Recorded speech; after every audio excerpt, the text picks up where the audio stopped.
നിലവിളി ശബ്ദമൊന്നും ഇടാമോ എന്നുള്ളത് കേൾക്കേണ്ട താമസം പുള്ളി ആ സ്വിച്ച് അങ്ങോട്ട് ഓണാക്കി.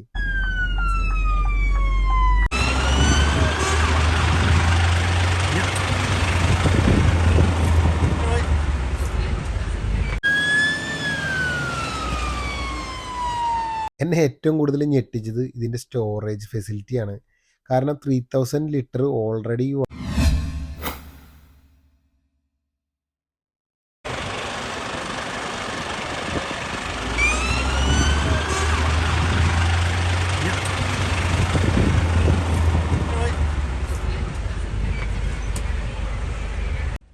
ഹായ് ഗൈസ്, ഇന്ന് നമ്മളുള്ളത് യു കെയിലെ ഒരു ഫയർഫോഴ്സ് ട്രക്കിൻ്റെ ഉള്ളിലാണ്.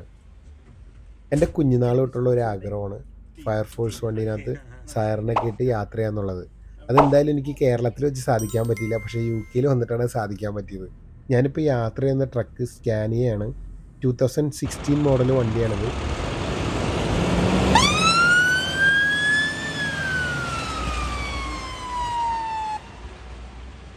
ആക്ച്വലി ഞാനൊരു ട്രക്ക് ഡ്രൈവറാണ്.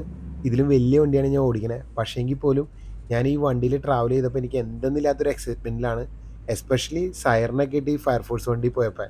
ആക്ച്വലി ഈ വണ്ടി കാണുമ്പോൾ ചെറിയൊരു ട്രക്കല്ലേ എന്ന് എല്ലാവരും ചിന്തിക്കും. പക്ഷേ 2-3 വണ്ടികളിൽ കൊള്ളിക്കാൻ പറ്റിയ അത്രയധികം സാധനങ്ങൾ അവർ ഈ വണ്ടിയിൽ അറേഞ്ച് ചെയ്ത് വെച്ചിട്ടുണ്ട്.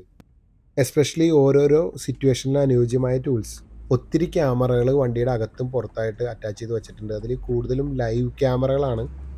ഞാൻ ഉപയോഗിക്കുന്ന അതേ സാറ്റ് നാവിഗേഷനാണ് ഈ ഫയർഫോഴ്സ് വണ്ടിനകത്ത് ഉപയോഗിക്കുന്നത്. ഞാനത് ഇവിടെ കണക്ട് ചെയ്തിട്ടേക്കണ കണ്ടായിരുന്നു. വണ്ടിയുടെ മിററുകളെല്ലാം പക്ക ക്ലീൻ ആക്കിയാണ് ഇട്ടേക്കണേ. പിന്നെ ഞാൻ മനസ്സിലാക്കി വെച്ചിട്ട് സ്കാനിയയുടെ full option മോഡലാണിത്.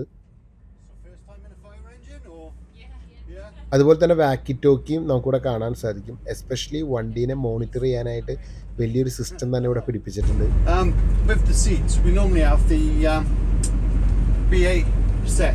They sit in the back of the seats. Right, okay, that makes sense. That's what tends to fill the gap. Yeah, even with those though, it's not very comfortable with them. No, I can't imagine you want to go far enough. ഇതൊരു automatic transition വണ്ടിയാണ്. അതുകൊണ്ട് തന്നെ അയാൾ വളരെ easy ആയിട്ടാണ് ഈ വണ്ടീനെ handle ചെയ്യണത്.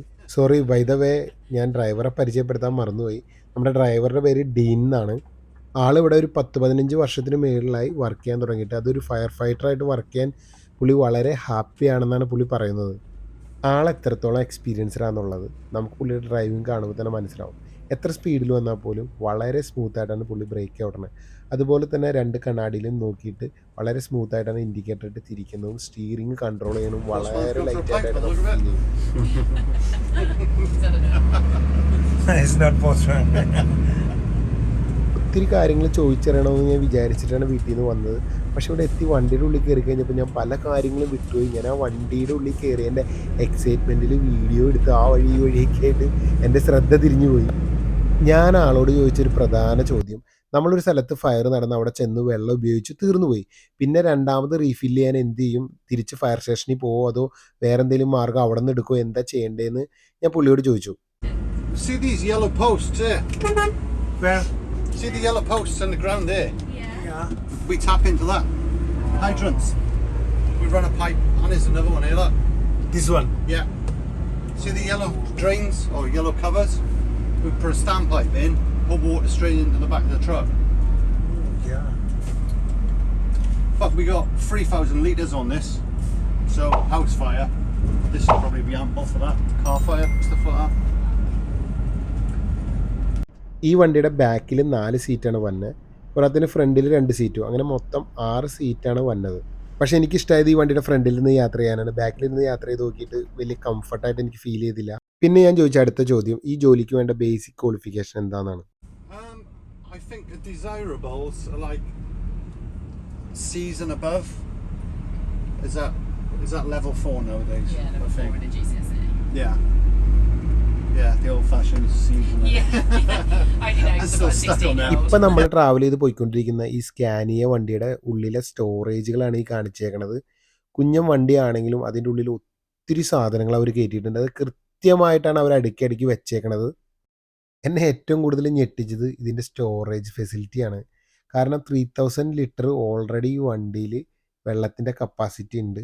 അത് കഴിഞ്ഞിട്ട് ആ ഗ്യാപ്പിൽ ഈ ഗ്യാപ്പിലൊക്കെ അവർ സ്റ്റോറേജ് പോലെ അടിച്ചെടുത്ത് കയറ്റിയേക്കണതാണ്. എല്ലാ പൈപ്പും ഒരു ഫയറിനെ പ്രതിരോധിക്കാനുള്ള എല്ലാവിധ എക്യുപ്മെൻറ്റ്സും ഇവരിലുണ്ട്. ഇവരെന്നോട് പറഞ്ഞത് ഏതൊക്കെ എക്യുപ്മെൻറ്റ്സ് എവിടേക്ക് ഇരിക്കണേന്ന് ഇവർക്ക് കാണാപ്പാടം അറിയാം.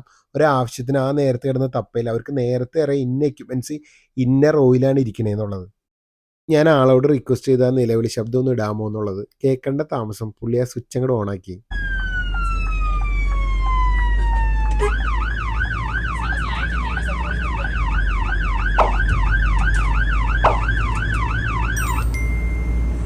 Not so loud, in. ഇതിൽ ഓരോ സൗണ്ടും ഓരോ സൂചനകളാണ്. അപ്പോൾ ഇതെന്തൊക്കെയാണെന്ന് പുള്ളി എനിക്ക് വ്യക്തമായിട്ട് പറഞ്ഞു തന്നിരുന്നു. ഞാൻ വിചാരിച്ചിരുന്നത് ക്ലാസ് 2 ചെറിയ വണ്ടികൾ മാത്രമേ ഇവർക്ക് ഉള്ളൂ എന്നുള്ളതാണ്. ഇപ്പോൾ ഈ വീഡിയോ കാണുന്ന കണ്ടെയ്നറാണ് ക്ലാസ് 1 വണ്ടിയിൽ കപ്പിൾ ചെയ്തിട്ട് വളരെയധികം വലിയ പാനിക് സിറ്റുവേഷനുകളിൽ അവർ ഹാൻഡിൽ ചെയ്യണേ. അപ്പോൾ ചെറുതും വലുതുമായ ക്ലാസ് 1ഉം ക്ലാസ് 2ഉം വണ്ടികൾ ഫയർഫോഴ്സിനുണ്ടെന്ന് എനിക്ക് ഇന്നാണ് മനസ്സിലായത്. അങ്ങനെ എൻ്റെ കറക്കമെല്ലാം കഴിഞ്ഞ് ഞാൻ തിരിച്ച് ഫയർ സ്റ്റേഷനിലെത്തി. ഇങ്ങനൊരു വീഡിയോ എടുക്കാൻ എനിക്ക് ഓപ്പർച്യൂണിറ്റി ഒരുക്കി തന്ന UK ഫയർഫോഴ്സ് ടീമിനും ഇവിടെയുള്ള എല്ലാ സ്റ്റാഫിനും എൻ്റെ വളരെയധികം നന്ദിയെ രേഖപ്പെടുത്തിക്കൊള്ളുന്നു. എൻ്റെ ജീവിതത്തിൽ ഒരിക്കലും മറക്കാൻ പറ്റാത്തൊരു എക്സ്പീരിയൻസാണ് ഇന്ന് എനിക്ക് കിട്ടിയത്.